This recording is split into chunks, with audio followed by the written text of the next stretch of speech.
প্রথম দিন থেকেই টার্গেট বিজেপি। সোমবার থেকে সংসদে শুরু হচ্ছে বিশেষ অধিবেশন, আর অধিবেশনের প্রথম দিন থেকেই আক্রমণ শানাতে চলেছে তৃণমূল।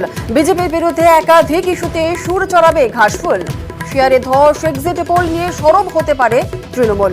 সংসদের দুই কক্ষেই দাবি নিয়ে সরব হবে তৃণমূল, এবং সংসদের দুকক্ষেই মুলতবি প্রস্তাব আনার পরিকল্পনাও রয়েছে তৃণমূলের। বিজেপি সংসদ এই বিষয় নিয়ে কি বলেছেন শ্রমিক ভট্টাচার্য, শোনাবো। এটা মনে করছেন কেন যে একতরফা বিরোধীরা কথা বলবে আর আমরা চুপ করে বসে থাকবো?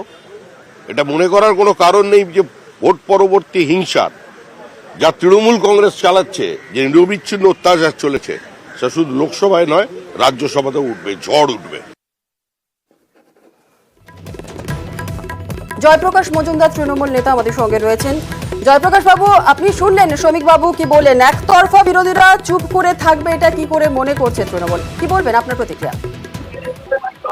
প্রথম থেকেই এই তৃতীয়বারের জন্য যে সরকার তৈরি হয়েছে মোদীর নেতৃত্বে, মোদীর প্রধানমন্ত্রিত্বে, সেটা একটা অভিশপ্ত সরকার, সেটা পরিষ্কার বোঝা যাচ্ছে। অভিশপ্ত এই এনডিএ সরকার, কারণ নিট, নেট, ট্রেন দুর্ঘটনা, শিক্ষা দুর্নীতি এবং চারিপার্শ্বে সবকিছু মিলিয়ে যে ঘটনা সামনে এসছে, মোদীকে তার জবাব দিতে হবে।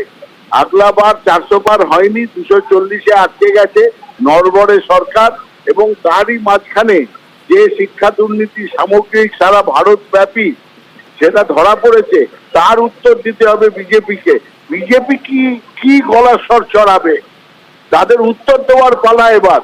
সারা ভারত উত্তর চাইবে, দুর্নীতির উত্তর। সেই দুর্নীতির উত্তর যেন তারা দেয়, যেন শ্রমিক বাবুরা প্রস্তুত থাকে সারা ভারতবর্ষের মানুষের প্রশ্নের সম্মুখীন হওয়ার জন্য।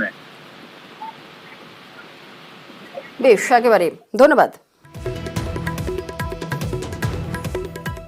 চা বাগানে ঘুরে দাঁড়াচ্ছে তৃণমূল।